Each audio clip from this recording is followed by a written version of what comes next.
शिरडी में बीजेपी के अधिवेशन को गृह मंत्री अमित शाह ने किया संबोधित। कहा, महाराष्ट्र चुनाव में बीजेपी के साथ सच्ची शिवसेना और सच्ची एनसीपी को मिली बड़ी जीत।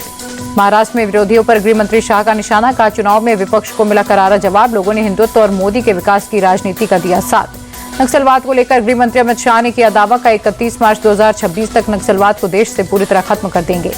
अमित शाह ने महाराष्ट्र के किसानों से वादा किया, अगली बार वोट मांगने आएंगे तो आपके खेतों में सिंचाई की पूरी व्यवस्था होगी। शरद पवार के शासन में कितना आत्महत्या करते थे। अधिवेशन में सीएम फडणवीस बोले, देश भर में घुसपैठ की समस्या बढ़ी, घुसपैठियों को निकालना चुनौती। सीएम फडणवीस ने विपक्ष पर आरोप लगाया। कहा, उन्होंने चुनाव जीतने के लिए देश विरोधी ताकतों से हाथ मिलाया, घुसपैठियों के फर्जी डॉक्यूमेंट्स बनवाए गए। सीएम फडणवीस ने दावा किया, महायुति मिलकर आने वाले सभी स्थानीय और निकाय चुनाव में जीत हासिल करेगी। सीएम फडणवीस बोले, लाडली बहनों की मदद करते रहेंगे, कोई भी योजना बंद नहीं होगी, नदियों को जोड़कर सूखे की समस्या को खत्म करेंगे। रविंद्र चौहान बने महाराष्ट्र बीजेपी के कार्यकारी अध्यक्ष। डोंबिवली क्षेत्र से विधायक है रविंद्र चौहान। दिल्ली विधानसभा चुनाव पर गृह मंत्री अमित शाह का बड़ा बयान। कहा, दिल्ली में बीजेपी की होगी जीत। 2025 की जीत की शुरुआत दिल्ली से होगी। आम आदमी पार्टी पर स्मृति ईरानी का निशाना। बोली, दिल्ली में आपके विधायक फर्जी दस्तावेज बनवा रहे हैं। आम आदमी पार्टी के चलते बांग्लादेशियों का हो रहा कब्जा।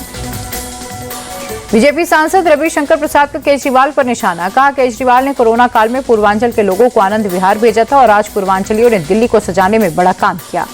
रविशंकर प्रसाद ने कहा, अरविंद केजरीवाल रोहिंग्याओं के मुद्दे पर चुप रहते हैं, ऐसे लोगों से क्या उम्मीद की जाए।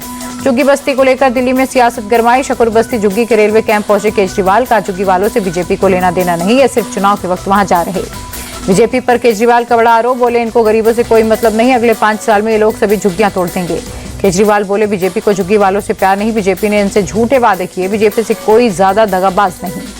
अरविंद केजरीवाल ने अमित शाह को दी चुनौती। बोले, झुग्गियों से जुड़े सभी केस 24 घंटे में वापस ले, लोगों को उनकी झुग्गियां वापस दिलाएं। मैं चुनाव नहीं लड़ूंगा, नहीं दिलाएंगे तो लड़ूंगा।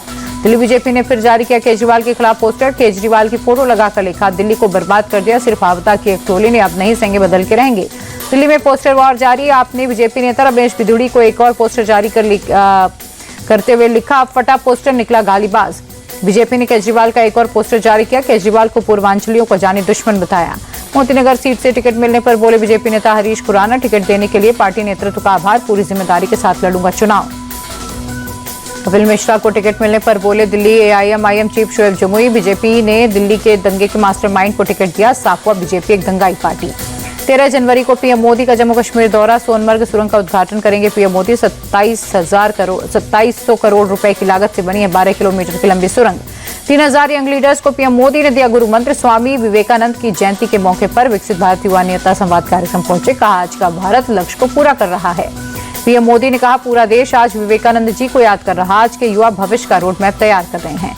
विकसित भारत यंग लीडर्स कार्यक्रम में बोले पीएम मोदी। कहा, देश के युवा भविष्य का रोड मैप कर रहे तैयार, बीते 10 साल में संकल्प से सिद्धि के कई उदाहरण।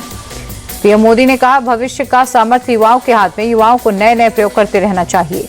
राष्ट्रीय युवा दिवस पर दिल्ली के भारत मंडपम में विकसित भारत युवा नेता संवाद। प्रधानमंत्री मोदी कार्यक्रम में हुए शामिल। युवा दिवस पर गोरखपुर में कार्यक्रम, सीएम योगी भी हुए शामिल। स्वामी विवेकानंद की प्रतिमा का अनावरण भी किया। सीएम योगी ने कहा, विवेकानंद जी ने कहा था, गर्व से कहो हम हिंदू, सेकुलरिज्म का ठप्पा लगाने वालों को ये बात स्वीकार नहीं। स्वामी विवेकानंद की जयंती के मौके पर गुवाहाटी में कार्यक्रम का आयोजन। सीएम हिमंता बिस्वा शर्मा राष्ट्रीय युवा दिवस में हुए शामिल। स्वामी विवेकानंद की आज 163वीं जयंती। केंद्रीय मंत्री सुकांत मजूमदार ने कोलकाता में दी श्रद्धांजलि। स्वामी विवेकानंद की जयंती पर भोपाल में सामूहिक सूर्य नमस्कार कार्यक्रम। सीएम मोहन यादव हुए शामिल। पटना में बीपीएससी अभ्यर्थियों का विरोध प्रदर्शन। साइंस कॉलेज इलाके में प्रदर्शनकारी छात्रों ने रोड ब्लॉक किया। समस्तीपुर में भी पप्पू यादव के समर्थकों का प्रदर्शन। बीपीएससी के खिलाफ जमकर नारेबाजी, परीक्षा रद्द करने की मांग पर अड़े। बिहार बंद के दौरान गुलाब का फूल लेकर पहुंचे पप्पू यादव। बोले, बिहार का यूथ सड़क पर सबका सपोर्ट है, जब सबका राम नाम सत्य है तो राम नाम सत्य। पप्पू यादव बोले, सरकार का राम राम सत्य करना है, जो लोग शास्त्र विरोधी हैं उनका राम राम सत्य है। प्रयाग महाकुंभ में महास्नान से पहले कुंभ नगरी को सजाया गया। श्रद्धालु के आकर्षण के लिए अलग अलग रास्तों को अलग अलग द्वार के नाम दिए गए। महाकुंभ में आज से 4 दिनों के लिए वाहनों की no entry. Auto e rickshaw का किराया भी तय। शटल बसों में आज से 15 जनवरी तक बिना किसी शुल्क के यात्रा कर सकेंगे श्रद्धालु। महाकुंभ के मद्देनजर रेलवे ने भी सभी स्टेशन पर प्रवेश और निकासी की गाइडलाइन जारी की है। रायबरेली एम्स और यूपी सरकार के संयुक्त प्रयास से महाकुंभ मेला क्षेत्र में बना स्थायी अस्पताल, सभी तरह की सुविधाओं से लैस है हॉस्पिटल। प्रयागराज महाकुंभ की तैयारियों का ड्रोन वीडियो आया सामने। वीडियो में दिखी संगम घाट की भव्यता।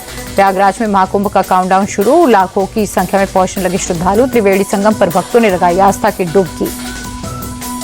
महाकुंभ को लेकर अखिलेश यादव बोले, कुंभ में कुछ लोग पाप धोने के लिए जाते हैं, हम पुण्य और दान के लिए जाएंगे। बारिश के चलते दिल्ली एनसीआर में हवा की गुणवत्ता में सुधार, प्रदूषण कम होने के बाद हटाई गई ग्रेड 3 की पाबंदियां।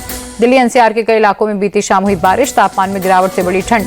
उत्तर भारत में कोहरे की वजह से दिल्ली आने वाली 25 ट्रेनें देरी से चल रही, यात्रियों को हो रही हैं दिक्कतें। हिमाचल के कुल्लू में हुई जबरदस्त बर्फबारी, सड़क से लेकर पहाड़ों पर बिछी बर्फ की चादर, नजारा हुआ दिलकश।